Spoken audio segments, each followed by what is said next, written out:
मित्रांनो नमस्कार. माझा आजचा दुसरा मुद्दा असा आहे की महाराष्ट्राच्या राजकारणामध्ये आपण काल परवाच वाचलं की काँग्रेसचे एक माजी आमदार संग्राम थोपटे यांनी भारतीय जनता पक्षामध्ये प्रवेश केला. त्यांनी प्रवेश करताना म्हणाले, आता म्हणावंच लागतं हे की काँग्रेसनी माझ्यावरती अन्याय केला, मला संधी दिली नाही, वगैरे वगैरे वगैरे वगैरे. आता शेवटी तुम्ही ज्यावेळेस इतके वर्ष एका पक्षात राहिलेले असता आणि त्याच्यानंतर जेव्हा तुम्ही तो पक्ष सोडून जाता, तर असंच सोडून चाललो माझ्या महत्त्वाकांक्षेपोटी सोडून चाललो असं तुम्हाला म्हणता येत नाही. कुणावर तरी दोष ठेवूनच तुम्हाला जावं लागतं. आता ते दोष किती खरे आणि किती खोटे याचं आत्मचिंतन काँग्रेस पक्षाने केलं पाहिजे. की संग्राम थोपटे जे म्हणाले ते जर सत्य असेल आणि त्याच्यावरती जर काँग्रेस पक्षाने काम केलं तर भविष्यामध्ये अशा गोष्टी अशी प्रकरणं घडण्याचं टळेल. परंतु मला असं वाटतं की संग्राम थोपटेंनी सुद्धा सोडताना थोडासा अशोक चव्हाण साहेबांचा जर आदर्श घेतला असता तर बरं झालं असतं. कारण अशोक चव्हाण साहेबांनी जेव्हा काँग्रेस पक्ष सोडला, आपण सगळ्यांनी पाहिलेलं आहे, त्यांनी कधीही काँग्रेस पक्षाला त्याच्या श्रेष्ठींना दोष दिला नाही. अतिशय ते ग्रेसफुल राहिले. प्रासंगिक कधीतरी एखादी दुसरी प्रतिक्रिया त्यांनी दिला असेल, पण फार उद्वेगाने, फार काहीतरी चिडून, फार काहीतरी नाराजीच्या सुरामध्ये ते कधीच काँग्रेस पक्षाबद्दल बोलले नाहीत. आणि हा आदर्श सगळ्यांनीच घेण्यासारखा आहे. दुर्दैवाने संग्राम थोपटेंना तो घेता आला नाही. मला माहिती आहे, मी एकदा मुंबईला नाना पटोलेजींना भेटायला गेलो होतो. आमच्या दिशा प्रतिष्ठानला एक राज्यस्तरीय पुरस्कार मिळाला होता. तो पुरस्कार घेण्यासाठी मी मुंबईला गेलेलो असताना मी नाना पटोलेजींची भेट घेतली होती. त्यावेळेस एका गाडीमध्ये आम्ही प्रवास केला होता आणि सोबतीला संग्राम थोपटे पण होते. तेव्हा संग्राम थोपटेंचा हा आग्रह चालला होता की मला विधानसभेचं सभापतीपद द्या, जे नाना पटोलेजी सोडलं होतं ते संग्राम थोपटेंना हवं होतं. त्याच्यासाठी ते खूप धडपड करत होते.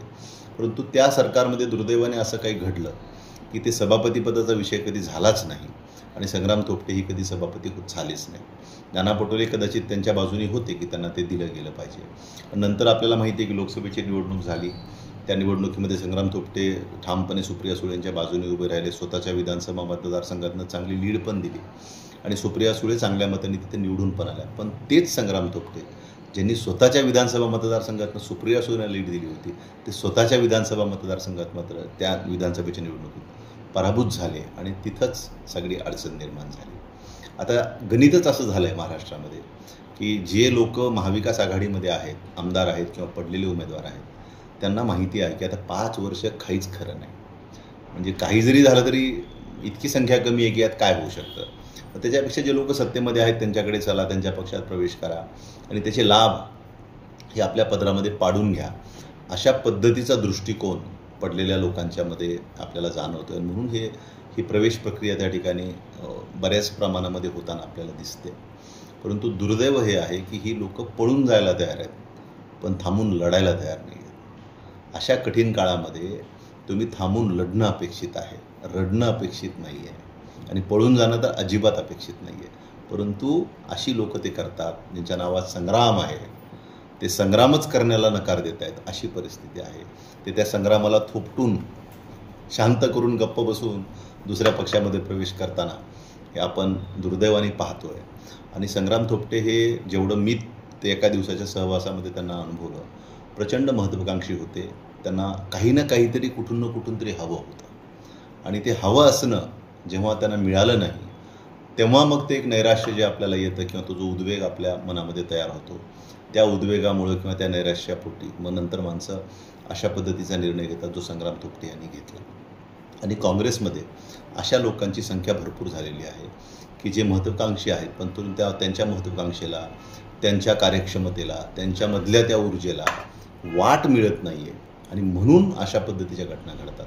काँग्रेस पक्षाचं कर्तव्य आहे की ज्या माणसामध्ये ऊर्जा असेल, ती काहीतरी करण्याची धडपड असेल, तिला योग्य व्यासपीठ मिळवून देणं, तिला योग्य वाट करून देणं हे काँग्रेस पक्षाचं आणि नेत्यांचं कर्तव्य आहे.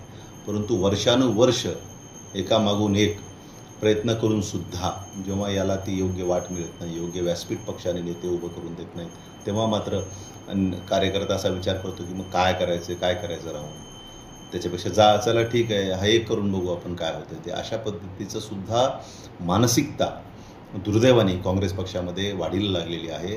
आणि महाराष्ट्रामध्ये तर मला असं वाटतं की सपकाळजींना जे प्रदेशाध्यक्ष केले गेलेलं आहे ही माझ्या मते ब्लंडर मिस्टेक आहे, घोडचूक आहे.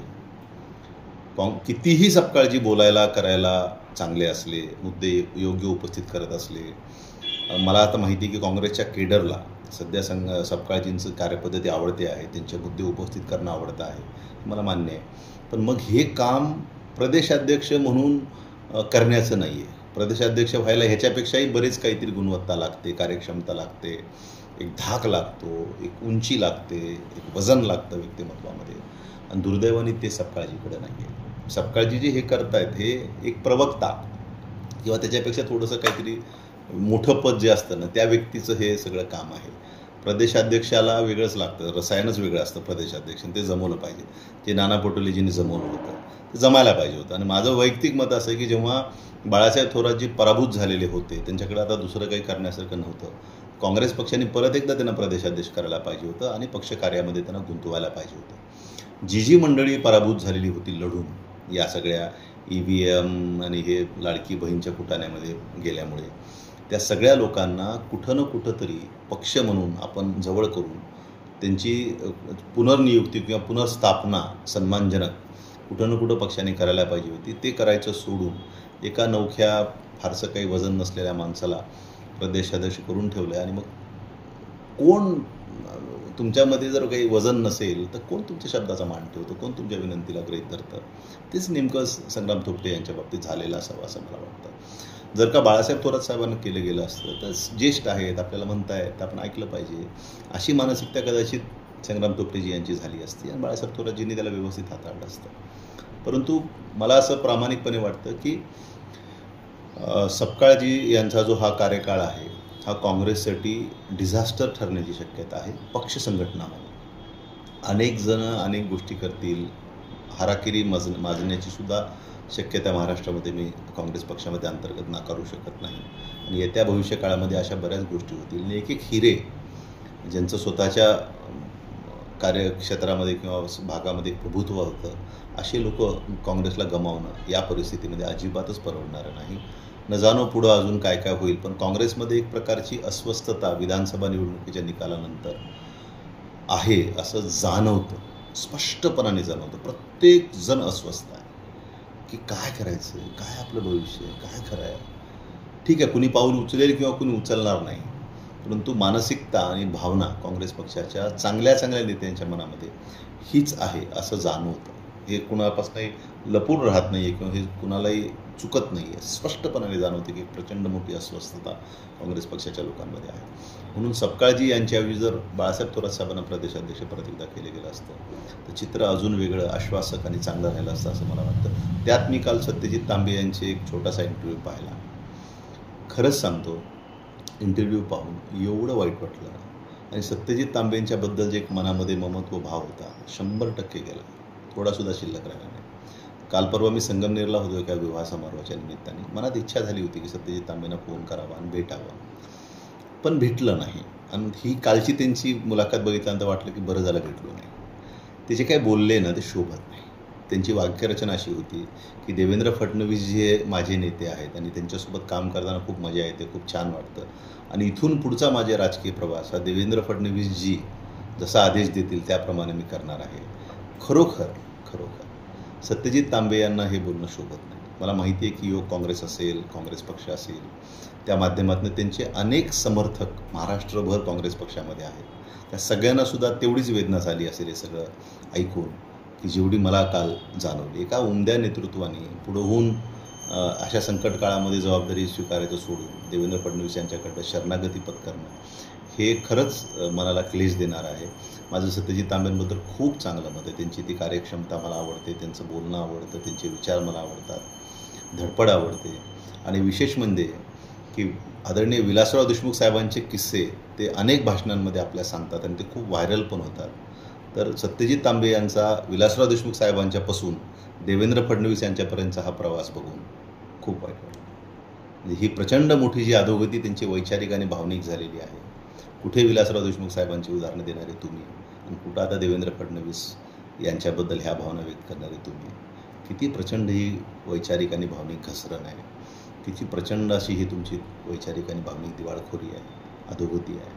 खरोखर वाईट वाटलं. आणि काय म्हणतात की देवेंद्र फडणवीस जी माझे नेते आहेत, अहो मग बाळासाहेब थोरात कुठे गेले? जे बाळासाहेब थोरात साहेब माझे नेते आहेत हे वाक्य तुमच्या तोंडी असायला पाहिजे होतं. परंतु आता तुम्हीच जर बाळासाहेब थोरात साहेबांच्याऐवजी देवेंद्र फडणवीसांना माझे नेते आहेत असं म्हणत असाल, तर या महाराष्ट्रातल्या काँग्रेसच्या लोकांनी बाळासाहेब थोरातांना माझे नेते आहेत असं कसं म्हणावं? सख्खे बादशाह आहात तुम्ही त्यांचे. कमीत कमी स्वतःच्या मामाला तरी माझा नेता आहे म्हणा.